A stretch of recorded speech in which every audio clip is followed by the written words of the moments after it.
college. And so we're just trying to have conversations with coaches piloting programs because we wish our guidance counselors and our coaches would have told us about all the great colleges and universities that are out there where if you want to be a student athlete, there's going to be a place where you can find a home and you can work hard and you can have success and you don't have to go to certain schools or stay close to home.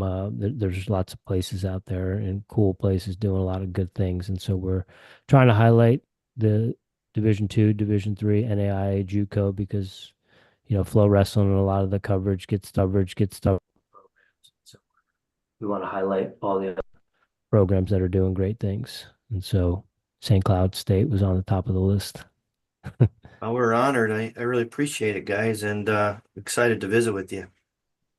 Awesome. Well, we are excited to get into it as well too. Got some questions that learn a little bit more about the program and the great state of Minnesota. Jimmy and I are finding out little by little as we talk to Coach Valak over at Augsburg, and we've also had Jason Bryan on pretty recently, and Damian Hahn, who was a Golden Gopher, but now at South Dakota State, is from our home area. So we grew up in the same county, so we've known Damian for a very long time. Cool. Awesome. All right, y'all, we are back and we're going belly to belly. Wrestling season has kicked off, and tonight we are joined by wrestling coach, Coach Steve Costanzo from St. Cloud State University, joins us coming from the great state of Minnesota, as I mentioned. Coach Costanza has won 5 NCAA Division II national championships since 2015. He's entering his 9th season at St. Cloud State. Under his leadership, St. Cloud State has become a powerhouse. They've won 271 dual meets with 31 losses, and they have 12 conference championships, 93 All-Americans, and 7 NCAA champions at St. Cloud State. Some other previous success at the NAIA level. Coach received a national championship at Dana College in 2006 and set a tournament record with 193 points. Currently, they're ranked number 1 team in the country, and we are excited to talk to you. So, Coach, thank you so much for joining us this evening. It is an honor and a pleasure to have you with the Airey Bros. Thank you, guys. Appreciate it. Yeah, Coach, before we get too deep into it, if you have any information in terms of where you would like us to send recruits, or if people want to follow you or the program on social media, the floor is yours.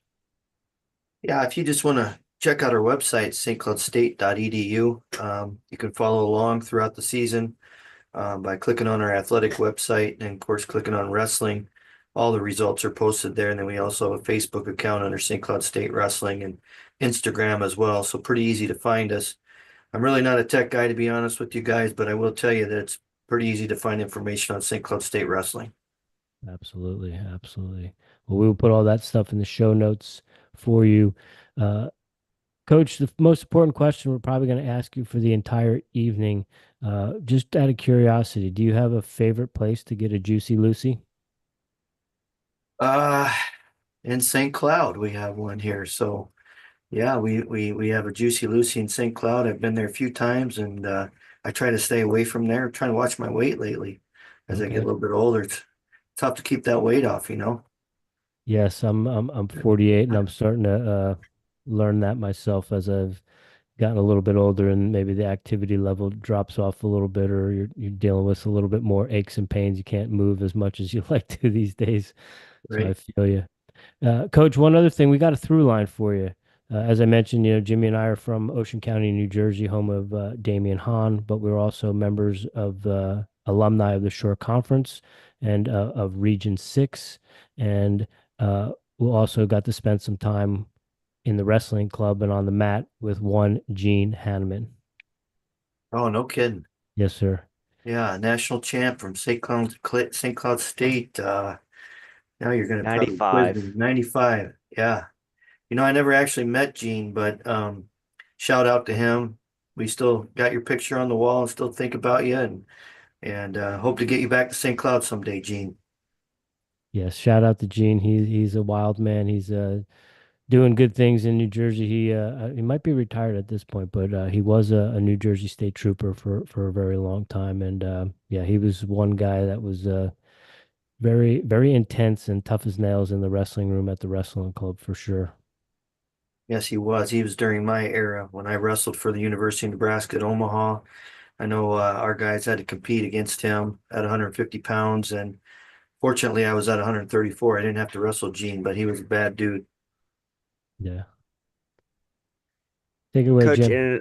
and another through line, gentlemen, we've never met, but I've heard about my whole wrestling career pretty much because I was a junior college guy and wrestled in New Jersey. Gentlemen, you coached from New Jersey, was a junior college national champ and an NAIA national champ. Jimmy Rollins.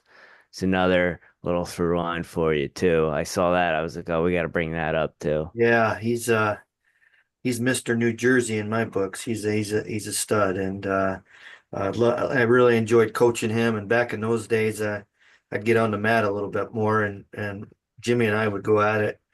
And before his career was over, I didn't want to wrestle him anymore. He was a pretty bad dude himself, and just a quality human being. And really thank him a lot for everything he's done for me, and just a great person. Yeah, Coach, we might have to use your contact to get Jimmy on an episode of Airey Bros Radio because, like Rich said, he is the epitome of what this show is about. You know, you don't have to go to D1 level, and you can create a career out of it. He coached at the college level as well, so might have to use your contact for that. But Yeah. let's get into it, Coach. First and foremost, you guys are ranked number one right now. Like Rich said, you've created quite a dynasty since 2015. You've won five national titles. How is the team looking this year, and what are your thoughts on the team so far? I think, when you look at us on paper, I mean, we've got a lot of veterans back. 8 of our 10 starters are back. We've got 8 national qualifiers back, 6 All-Americans. So, paper it looks real good, but it really doesn't mean anything. It's a new year. Those are past results. There's a lot of good teams in the country right now that I don't think are being respected as much as they should. I'm not really sure if we're that good or not at this point. We have a lot to prove and we had a long ways to go, but for sure we've got some talent in our room right now. So excited to see what these guys can do. So you mentioned you're not sure if you're that good or not. And I have coached on teams, and I know Rich has coached on teams. Those rankings come out at the beginning of the year, and you're standing there and you're like, I don't know. I don't know if you're that good. So how do you kind of relay that to the team, keep them humble, keep them working hard, and how are you gonna kind of gauge that throughout the season? Or is that just gonna be one of those things, hey, we wrestle at Central Oklahoma, we'll find out. We don't talk about it, and I'm sure the kids probably talk about things themselves, but we certainly don't talk about it in the room. And the only thing that I talk about is our next competition. And for us, that's the Wisconsin Open in Kenosha, Wisconsin, University of Wisconsin Parkside. They're also another great team, and they're ranked pretty high. And we'll find out a lot about our guys at that Open there. And but no, I think if you just focus on what's in front of you and don't look too far ahead, and you keep working hard as you can, stay consistent, things will fall into place where they're supposed to fall into place, and we'll wrestle up to the best of our ability. Coach, it's 19th season at St. Cloud, and you had some time at Dana College as well. When was the when was that moment for you when you knew you were going to get into coaching? Well, I had a great college coach by the name of Mike Denny, coached for 52, 53 years, coached a long time at Nebraska Omaha, University of Nebraska Omaha, when you guys remember when they cut the program in 2011 there. I think that was his 32nd season. And then he went off and coached at Maryville University down in Missouri. But always kept notes with in regards to how Coach Denny coached. I like how he conducted himself as a coach, as a mentor, as a human being. He made all of his athletes feel special. I think Coach Denny made wrestling fun for me, and then in turn, I think he made it so that's something that I might want to do myself someday. So I think I owe a lot to Coach Denny in terms of, getting into coaching. He's been completely encouraging to me since the day I got into this profession. And I try to emulate a lot of things that he did when he coached. And because I think I truly believe he's, if not the best, he's one of the best staff out there and one of the best to ever do it. But I think I owe a lot to Coach Denny in terms of choosing this profession. Did you get to coach with him as well, or did you just wrestle under him? Coached for one semester with Coach Denny in 1996, I believe it was. So coached a little bit with him there, and then I left at University of Nebraska Omaha, went off to Colorado, and was a high school coach in Estes Park for a couple years in Lyons, Colorado as well. Okay. All right. Jimmy and I spent some time in Colorado as well, so we got that little Yeah. through line as well. Right. Curious over the time, you mentioned Coach Denny had such an impact on you, but I'm curious, did you has your philosophy changed at all over the time you've been coaching, or has it evolved? Uh, I think it's probably evolved more than anything. I mean, coaching profession is a changing and evolving profession to begin with. I mean, my philosophy's had to change a little bit, especially with the times and so forth, the kind of kids that we're dealing with now. Not that they're that much different than they were several years ago, but they are different. And I kind of grew up with a hard mentality and old school mentality, and I think those days are probably over with. To be honest with you, I'm not sure if there's very many individuals that necessarily can handle that style of coaching, and I don't even know if it's right or wrong, but I think you have to adapt with the times a little bit, and um, I've had to do so, throughout the years. So, Coach, you mentioned to adapt. Was there a moment that you can remember, maybe music on a trip, music in the room, or giving some tough loving to a kid to a point where you realize, oh, I gotta change something. I'm not doing something, or oh, I'm not relating to these kids as much anymore. for sure, this is my 30th year coaching overall, and I know there's times that I say things to kids, just out of frustration or trying to motivate them a certain way, and a lot of times that doesn't work, right? So sometimes I got to go back to that individual and I have to say, hey, I think I was wrong about how I came about saying the things that I said to you. What I really meant to say was blah blah blah, So I think if you do that and um, you're honest about your mistakes, I think they're easily to forgive you and easily and more easily to respect you. And I think at the end of the day, that's what it's all about. You want them to respect you because if they respect you, they're going to run through the wall for you. If they respect you, they're going to fight for you. If they respect you, they're going to win for you. So that's what I want to do is I want these guys to respect me, and that's something that you have to earn. You just don't get that with being a head coach. So you got to evolve around through the years and through the times, and make sure and understand that every kid is different. Not some kids can be coached a little bit harder, and some kids you got to back off a little bit on, and I'm okay with that. Coach, that is some sage wisdom. I know if I had some coaches that apologized to me and said they said something different, I might have had a heart attack back in my younger years. So I can appreciate that. Curious, one question we ask coaches, has being a coach made you a better father, and being a father made you a better coach, and being a father changed your perspective on how you coach? I think that being a coach has made me a better father. Most definitely. I wish I could have been there more for my kids. You put 30 years into this. I lost a lot of good years with my kids because I wanted to have a successful wrestling team. But I also wanted to keep a job at the same time. So I wanted them to understand that. And I think they start to understand that a little bit more as they get a little bit older.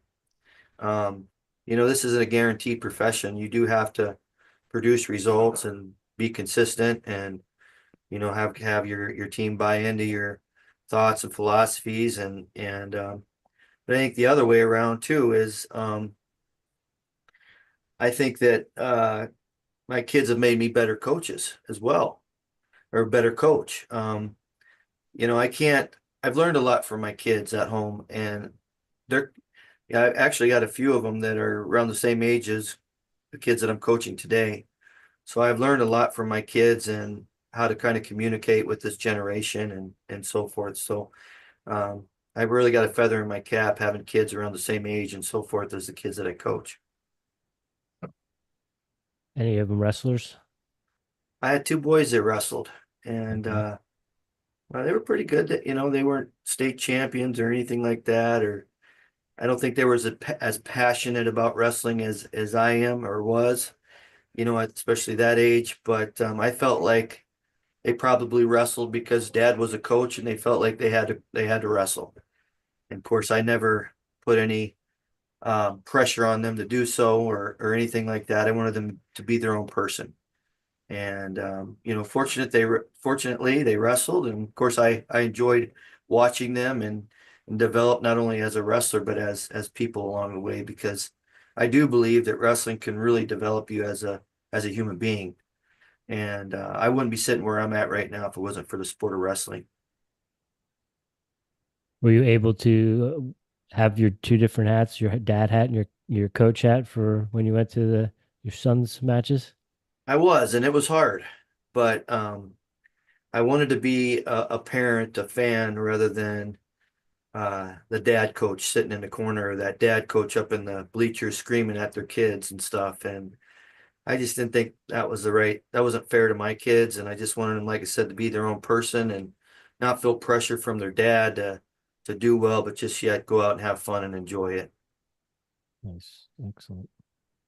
Coach, you mentioned 32 years of coaching and you've changed some of your philosophies and some of the ways you do things. One question we ask all college coaches we have on is when you run a college wrestling program, it's a business and you have to run it like a CEO. And some of the younger coaches, they like to get on the mat. They don't delegate as well. They like to try to do everything. How do you run the St. Cloud wrestling program and what's your CEO position look like? I think over the years, I've always wanted to be hands-on everything, and I wasn't very good at delegating. And I think as the years progressed, I realized that I have to get more people involved, or I'm going to die doing this job, right? So, but I wanted to get more people involved because it wasn't fair to all the people that were helping out that weren't having the opportunity to learn and develop their own selves. So I think that by including your coaching staff or volunteers that come in, or having guest speakers and giving your kids in the program an opportunity to learn from everyone, not just you, is very important. And so a lot of times I think we feel like we need to be in control of everything. And I know I felt that way in the beginning, but now, this is really, if you think about it, if you're sitting in my shoes, coaching is only 15% of this job. You're exactly right when you say CEO of a program or business. There's so many other facets to our program, to coaching, um, to have a successful program than just coaching, right? So you've got to get other people involved in that process in terms of coaching. We are really big into fundraising. These programs aren't going to survive today if it's not for fundraising, promoting, alumni relations, um, their community service relations. There's so much to it, budgeting. And if you don't have those skills, you're not going to have a wrestling program at your institution. So you've got to do things the right way, and you got to cover a lot of ground in a short period of time, and be able to multitask. And by multitasking, you better be able to delegate at the same time. So you mentioned wrestling being 15% and you have to do a lot of fundraising. Is there a skill that you've acquired in the 32 years where one day you looked around, you're like, wow, I'm pretty good at that.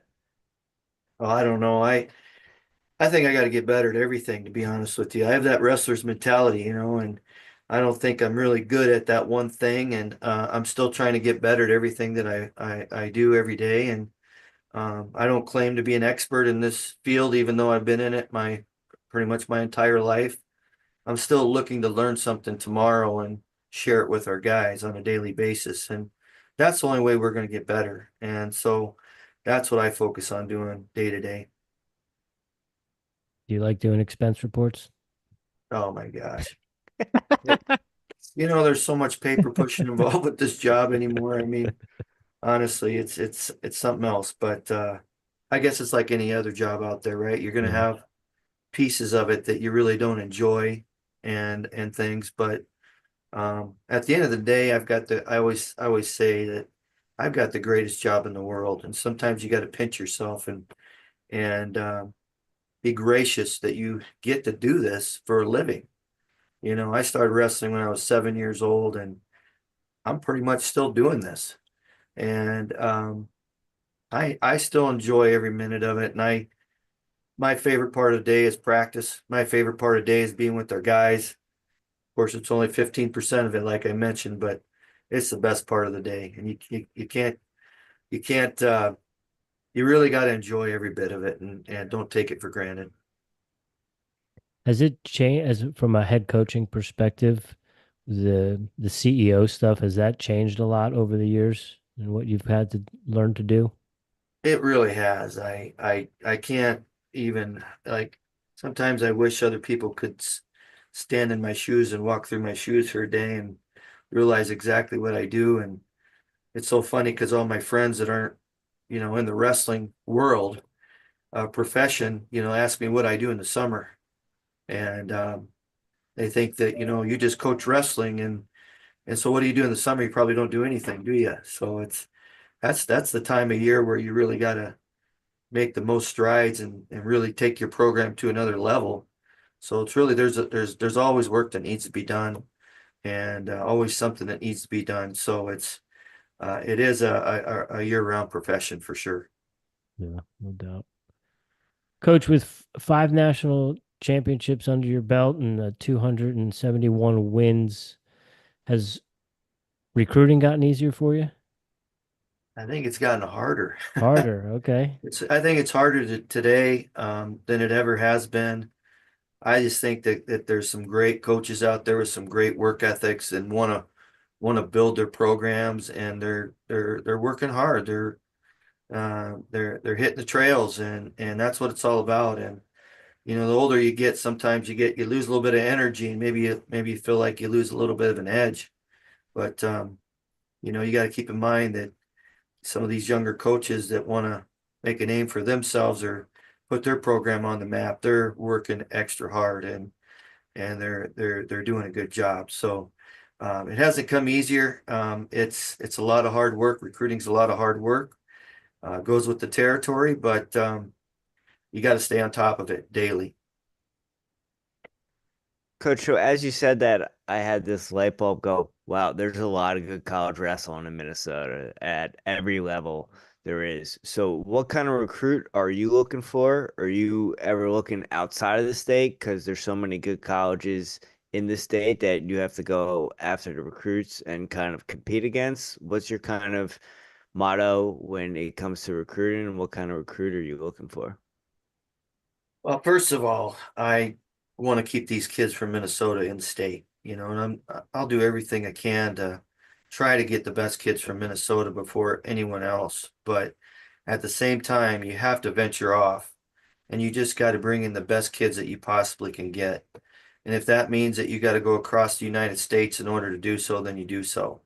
So we're not always going to get the best wrestlers in the state. I know a lot of kids are Division I.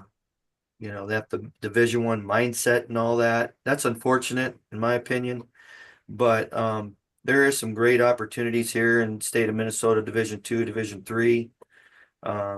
So, you got to venture off and you got to work hard everywhere, but I'm trying to bring in the best, obviously, person that I can bring in first, the person with the highest character.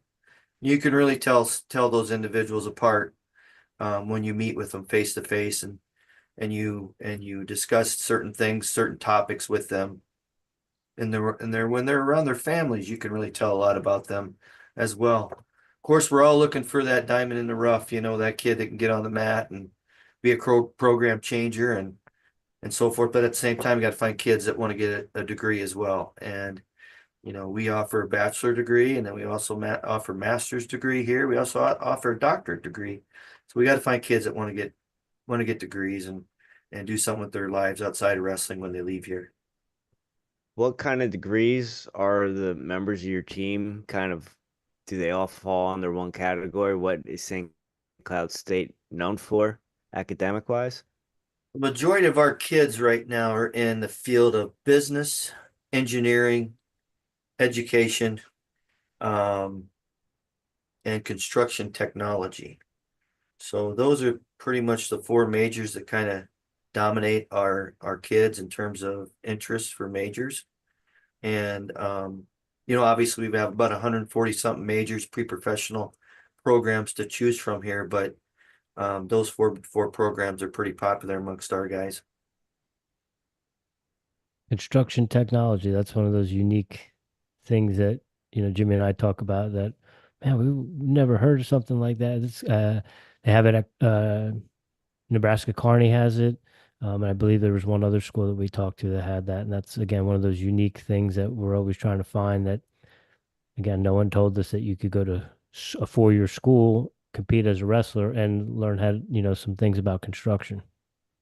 Yeah, our guy, wrestlers are kind of blue collar kids, and most of them are all first generation student athletes, and a lot of them grow up on farms and working construction and concrete jobs, and that's probably why they keep wrestling, because they're just used to hard work and it doesn't bother them, and those are the kind of guys you like, and you want those kind of kids in your program, kids that aren't afraid to work hard, for kids that have that are good at making sacrifices and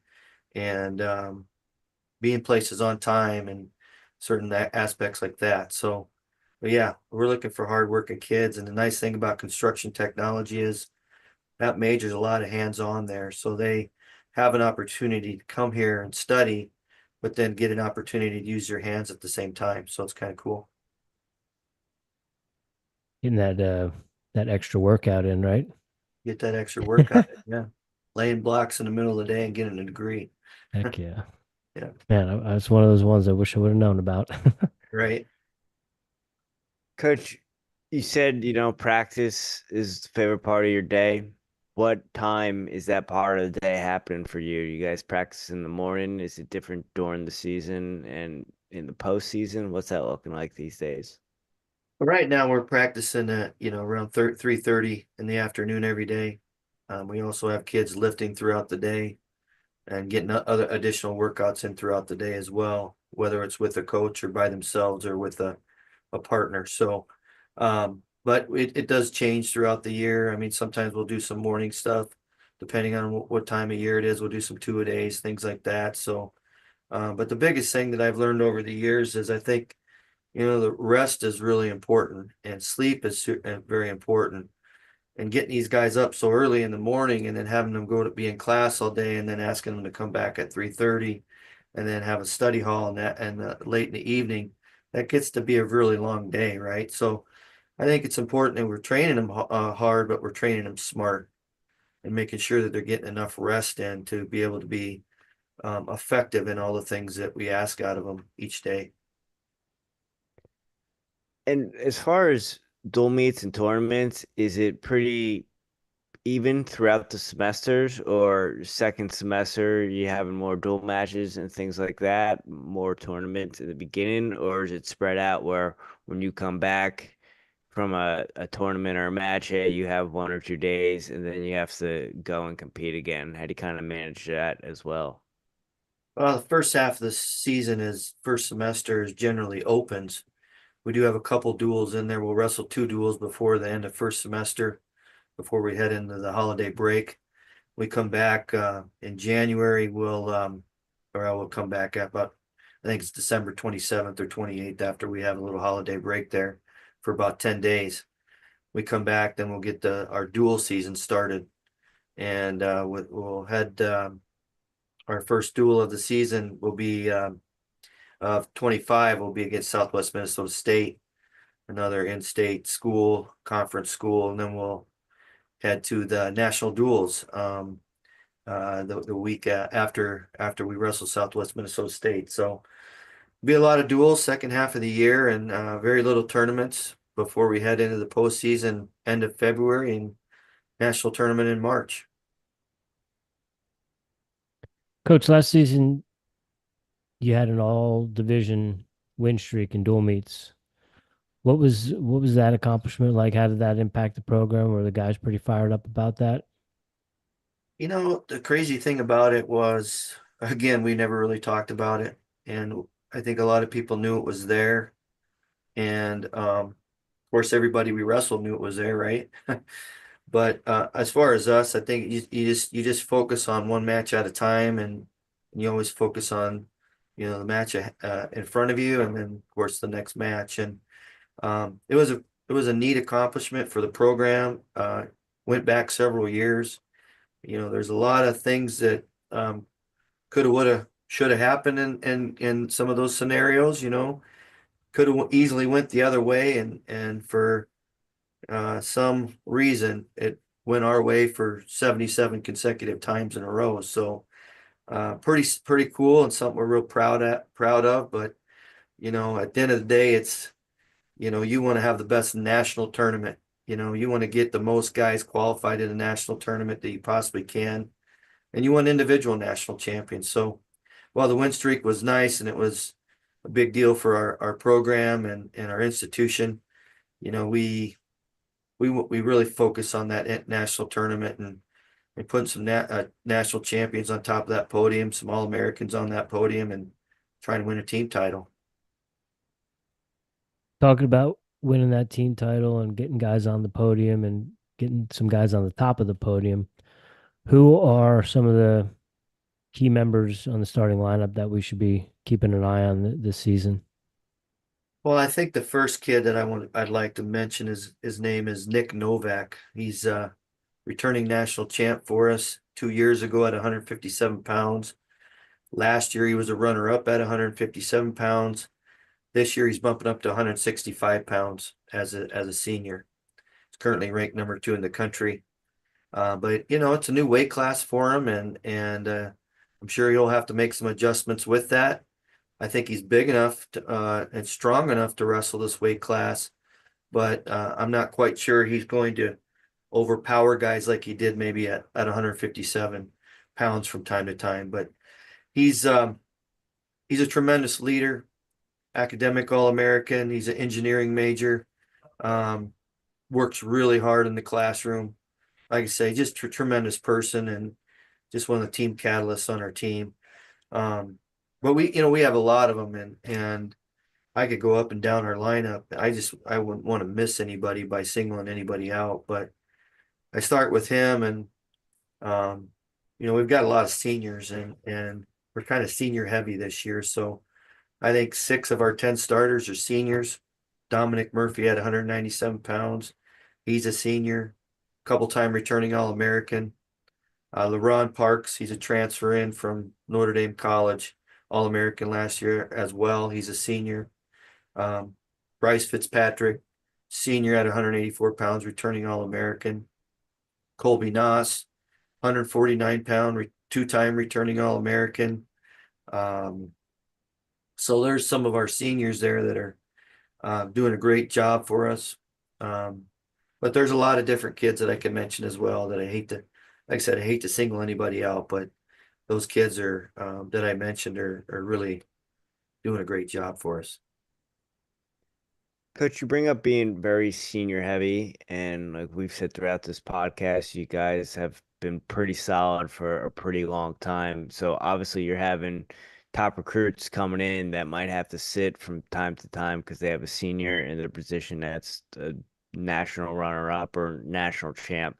How do you have that conversation with a kid who, might be an All-American in Fargo, might be a couple times state champ, who's never sat the bench or never got to, not wrestle at the end of the year? How do you kind of talk someone into, hey, come here, we'll get you better for a year or two, and then you'll be our guy. Yeah, those are tough conversations. And matter of fact, I'm going through one of those conversations with one of our guys right now. And not to say he won't make the team or anything like that. He's pretty driven to make the team, whether it's 157 or 165. He wants to be the guy. And he's a redshirt freshman, and he's talented, and he's got two studs in front of him right now. But this kid's going to keep working hard, and he's going to try to keep making the team. If not, um, he knows that his time is coming, and it's only going to make him a better wrestler. But I think you do have to communicate with those kids and make them realize that their time is just right around the corner, and they need to take advantage of the opportunity they get day in and day out to wrestle with these kind of guys, because those are the guys that are going to get them to the next level. So bringing that situation up, and we know the transfer portal is a very big thing right now. Has that affected you at all in Division II? You know, I it hasn't really affected us very much at all in Division II personally in our program, but I sure don't want to brag about that because I don't want I don't want that transfer portal to ever be a situation that we're fighting against year after year after year. And it's just unfortunate right now that there is such a thing. I mean, the kids may look at it like it's a good thing. I don't think it's a good thing, but at the same time, that's just my opinion, and probably not a lot of people care about that. But I think I'm a guy all about loyalty, and I think once you make a decision on a school, unless you're being treated the wrong way, you make the best of it, and you don't run from something that's hard, and you make the best of the situation that you're faced with. Coach, there's something you just said right there that I want to pick your brain about because I was a kid that ran into a hard situation and ran away from it. How do you have those conversations with a kid who's just, maybe he's not feeling it, maybe he's away from home, and he doesn't realize, hey, you got to be a man about this. This is a situation where, hey, the wrestling really doesn't matter, but what you do as a person and how you handle this conversation and staying here throughout the tough of it is going to make you a better person. Is there any way to kind of talk a kid through that, or is that just a life experience thing that they have to go through? I think it comes with maturity, from these kids. You're dealing with kids that I have kids that are 17 years old all the way up to 20, 24, 25 years old, you know, that are still in the program because of the, COVID year and so forth. But um, it's a communication process. It's not an easy subject to talk about. I mean, there are some circumstances where if there are kids that want to transfer, depending on the situation, you might help them do so, you know, not because you don't want them on your team, but there could be some situations back home with their families or things like that that you're really not aware of. So the communication process is the key, and just letting them know you care about them as people, and they're not just a member, just a member of the wrestling team, but they're somebody that you really care about them as a person. So I think the key is just communication and talking them through some of those times, and hopefully they mature and can kind of see your side with it a little bit. And at the same time, sometimes you got to see their side as well. Did you learn that from your kids? I think I did. Yeah. To be frank with you, I think I did. Okay. All right. Coach, you've had 9 NSIC Wrestlers of the Year. Do those individuals, do they have some traits, common traits as student athletes that have stood out? Yeah, they were all great leaders. They were great human beings. They just had the whole package you're looking for. Those guys went on, if they're the 9 guys I think you're talking about, they all went on to be, 3 and 4-time All-Americans. They were leaders of the program, helped win national team championships. Some of them won individual titles, but they just had it figured out. I think they were raised right. They came in, they listened, they bought into the process. It worked for them. Had an excellent career, and guess what? Those 9 guys went on to be very successful in their professions as well.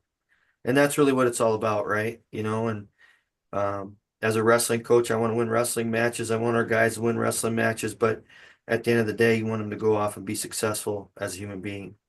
And I can honestly say those 9 guys are very successful right now.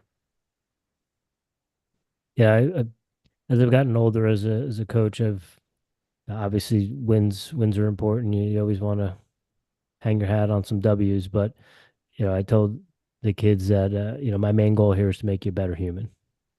And if we win some wrestling matches along the way, and you win some wrestling matches along the way, then that's the gravy. But we're really trying to make solid citizens here. Yeah, you're right on. Yeah. Right on. Coach, I could sit under your philosophy tree, your learning tree all day because I think you have some really good points and some sage wisdom I could took as a younger man, but I want to get into campus a little bit, want to get into campus life at St. Cloud State. We know you guys have an awesome hockey team because Jason Bryant, he told us all about it and he told us how much he loves going to the games. What's a campus life like? What can a recruit that's looking at the college, what can they expect when they go and check out St. Cloud State? Well, we're located in the central part of the state of Minnesota. We're about an hour and a half, hour and 15 minutes northwest of Minneapolis. We're right on the banks of the Mississippi River. We sit on about 110, 150 acres. Of course, we have a great hockey program, men's and women's.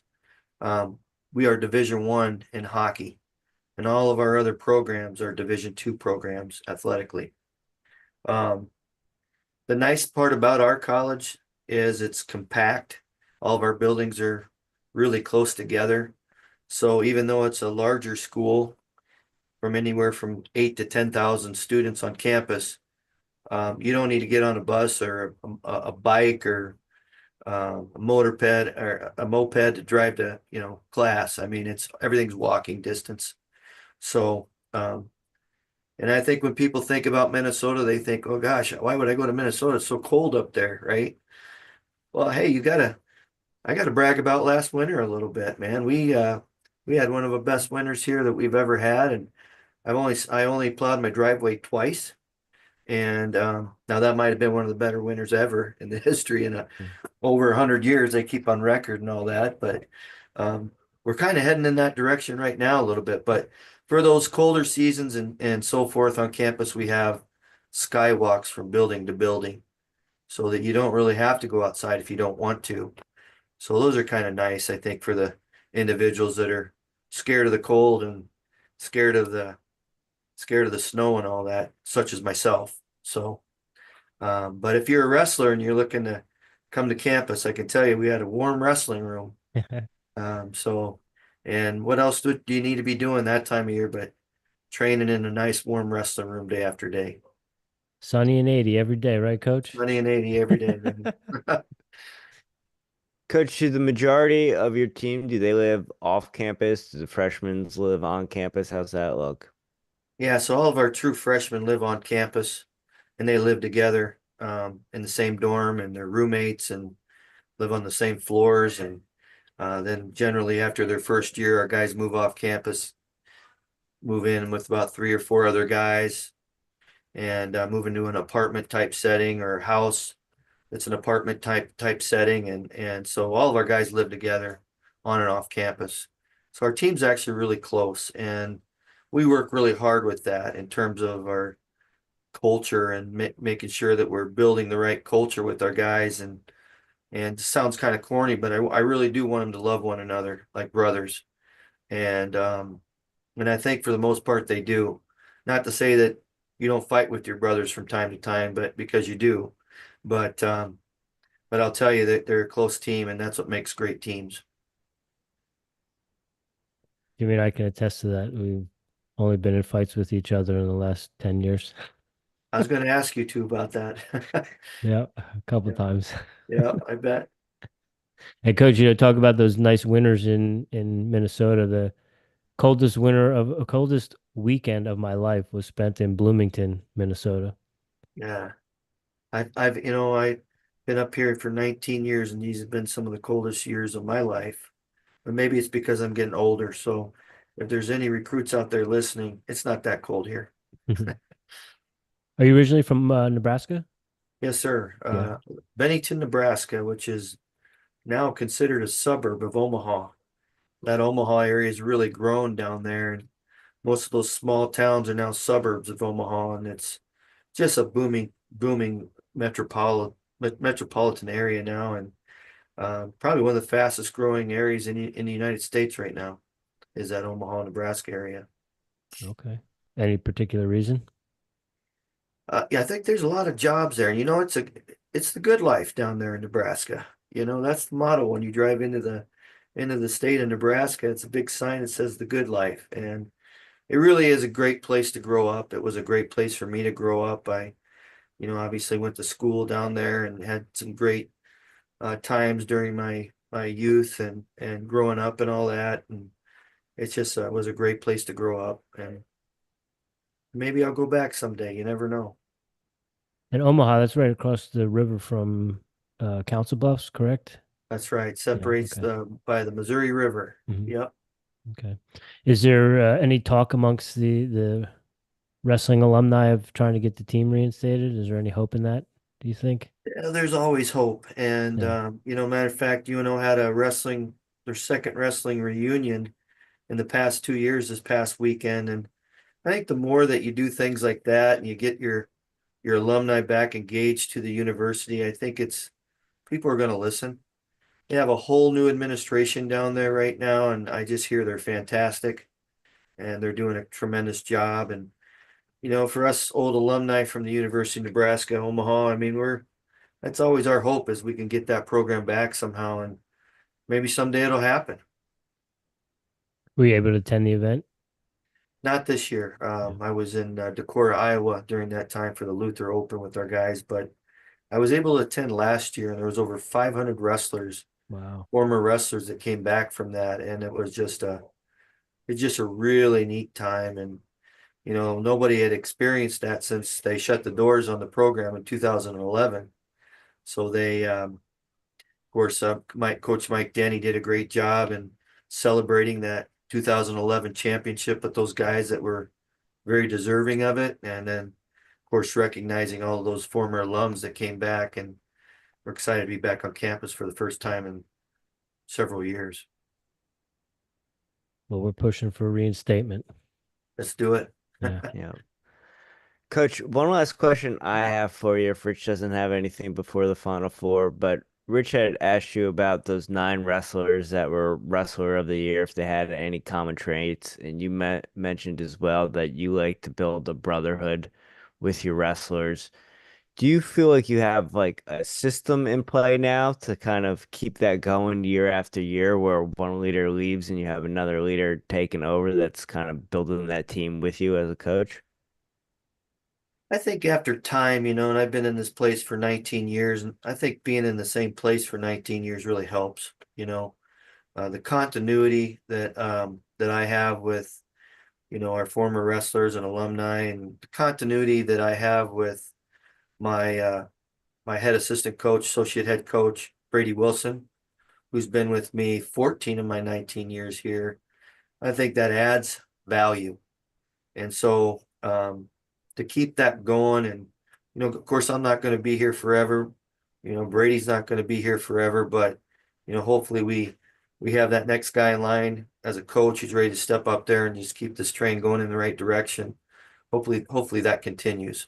So we do a lot of events for our alumni. We try to keep them engaged as much as possible, and they like that. And so we've got to keep doing that. We've got to keep doing it. Not to say we're doing a great job with it, but like I said, I don't think there's anything we do a great job of. We just got to keep improving in those areas and keep doing a good job in those areas. So, but yeah, we love having our alumni around. They're a big part of this program. Gene, if you're Alumni listening, you is need to key. get back to St. Cloud. Coach, I got two for you. I'm curious. You mentioned the hockey team is they're the only Division I program in the school, and you see that often. Maybe not often, but you do see it a fair amount in the hockey side of things. And Pennsylvania also has some schools that experience that in wrestling. How does that how does that happen? Where one program gets the nod to go to Division I, and has there ever been any talk for the wrestling program to bump up? I don't know exactly all the details on in terms of dividing some programs up to, Division One versus Division Two with your other programs. I'm not as educated in that area, Mhm. but you do see it quite frequently today, and I see it a lot in Pennsylvania schools. And matter of fact, I mean, you look at Mercyhurst College or University, been Division Two wrestling for many years, had Division One hockey. Now they're taking all their programs and going Division One. So whether that happens here or not, I don't foresee that happening anytime soon here with our Division Two programs, but who's to say that it won't? It just really depends on the financial state of the institution. And so my main focus right now is just making sure that there's a wrestling program here for many, many, many years to come. And so I feel that's one of my most important jobs here is to make sure that I keep this program sustainable for the future. So I think about it every day. I talk to our guys about it often, making sure that we're doing the right things, not just on the mat, but off the mat, and making sure that these programs, these wrestling programs in Division Two or even Division One, are sustainable for the future, for our kids and our grandkids and so forth. We've got to keep wrestling strong and we got to keep it alive. Amen. Amen. Rich, did you have anything else for Coach? I have one other one, but I it slipped my mind. All right. Well, if it comes up to you, but by the time we finish the Final Four, don't forget it. Coach, first question I have for you. Are you a coffee drinker? I am. How do you brew your coffee and how do you take it? My wife brews my coffee. My wife hands me a cup of coffee every morning. It's just the ritual that we have in our family, and I don't expect her to do that for me, by the way, but I really enjoy it. And I'm a caffeinated drinker. Got to have a little cream in it.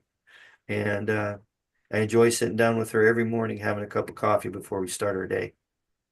Nice. I appreciate that. I always say when people that's the one thing I might get married for is have someone make my coffee in the morning. Yeah. Coach, up in Minnesota, do you use half and half or are you using heavy cream? Uh, Heavy cream. Yeah, Yeah. right on. Yeah. That's the way we do it. Yeah. Funny, I was driving across country one time and I think I was in Kansas off I-70, and I asked was at a Starbucks and I asked for heavy cream and they got it for me and a guy turned to me and goes, "Are you Canadian?" I said no. He said, "Oh, because that's what they do in Canada. They use heavy cream." Well, we're bordering Canada, so that counts, right? That's why I asked, yeah. Yeah. Coach, do you have any daily practices or rituals that you do on a regular basis to show up as the strongest version of yourself? I like to work out before practice. I feel like it gives me more energy to come in and give our guys the energy that they need to have a good practice. And I also enjoy working out, but when I get down there and I'm mingling with the guys and stuff, I don't get as jealous when they're sweating and I'm not. So I like to go into practice with a little bit of a sweat, and that's kind of my ritual, and I enjoy doing it, and I try to stay consistent with that as much as possible. Okay, all right. Do you have a favorite way to sweat? Uh, I'm on the elliptical quite a bit, Okay, or a rowing machine or bike, and then a little bit of easy lifting with dumbbells. okay. Do you venture into the sauna at all? I do get into the sauna. I do like the sauna, but if you work hard enough, you really don't need the sauna. That's right. Yeah. Amen. Coach, what are you listening to right now? Music, podcasts, audiobooks? Are you reading anything? I'm listening to Kenny Chesney radio, All uh, right. XM radio. I like that. I like Sinatra radio. If you guys listen to any of those XM radio stations, some good stuff there. We're Jersey guys. We love Sinatra. Yeah. Who controls the music in the wrestling room? I wish I did, but um, I think it's probably our veterans, our older guys, Yeah. because I think the younger guys are a little bit scared to ruffle any feathers at this point in their careers. Not that they should be, but I think the older guys feel a little bit more comfortable to put the music in that they choose, and I think the younger guys like it anyhow. But Mhm. it's the what the kids like, and if they like it, makes them happy, makes them work hard. We'll just keep listening to it. Right on. Yeah. Excellent. Coach, you mentioned the Juicy Lucy out in the beginning of the program. I'm curious, last question we have for you. Do you have a guilty pleasure? Guilty pleasure. Oh, probably ice cream. All right. Um, I don't eat a lot of ice cream, but when I do, I'll eat a gallon. Nice. It just it's kind of a guilty pleasure, and if a guy could just have a scoop or two, that'd be a different story. But man, I sit there and I want to eat the whole thing. So it's tough to get away from some ice cream. Yeah. Do you have a favorite flavor?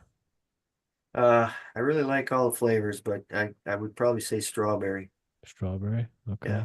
How about any particular brand, or do you not discriminate? It's as long as it's got strawberries in it. Yeah, I'm not going to discriminate. In case somebody wants to do an NLI contract for me and put that out there. Gives you a So Briar's contract. yeah, give me a Briar's contract. Coach, thank you so much for this conversation tonight. Like Rich said, and we've said throughout this podcast, we've been aware of St. Cloud and have followed St. Cloud since we've been young bucks because of Gene. I think you and I might have talked once when I was looking at schools. I really appreciate this conversation, enjoy this conversation. Rich, did you just figure out that I question that you did. had? All right. Before Rich gets to that question, I can kind of see though why you've had such a good program and why you've had 5 national titles. As an older man, if I had more eligibility, I might do the Gable and come back for that extra semester, go to St. Cloud because you Yeah. sold me on the program and you got another fan. Well, thanks, Jimmy. I appreciate you having me, and you guys got a great thing going there with your podcast. I'm going to continue to follow you guys and wish you all the best, man. Thank you. Well, we do appreciate that, Coach. One last one that just popped into my head. Um, as Jimmy said, we've known Gene for a very long time, so we've known the St. Cloud State and followed the success. And another guy that's on our radar and has been a guest is Caden Henschel, and so we follow his content, and we've got to see the great battles between Parkside and St. Cloud, and very very hostile environment with the student section. Do the students come out and get fired up for all the dual meets, or was that one a little close to home because of the YouTube sensation Caden? Yeah, he is, isn't he fantastic? He's Jeez, great. So all the work he does, and sometimes I find myself watching him. I don't know if he's going to go into coaching or broadcasting or whatever, but that kid's got a gift. And Hmm. but yeah, back to wrestling with Parkside, and of course we got to beat Cade this year, and Cade's probably on a mission this year. I know that, Cade, but um, nice little rivalry going on there. The Becker boys are doing a hell of a job with the program. They're working really hard. They get a lot out of their guys, and when you wrestle Parkside, you got to be ready to go. And they're a good team, and there's no reason why Parkside can't be talked about when it comes to national titles in 2025 as well. They're that good a team this year.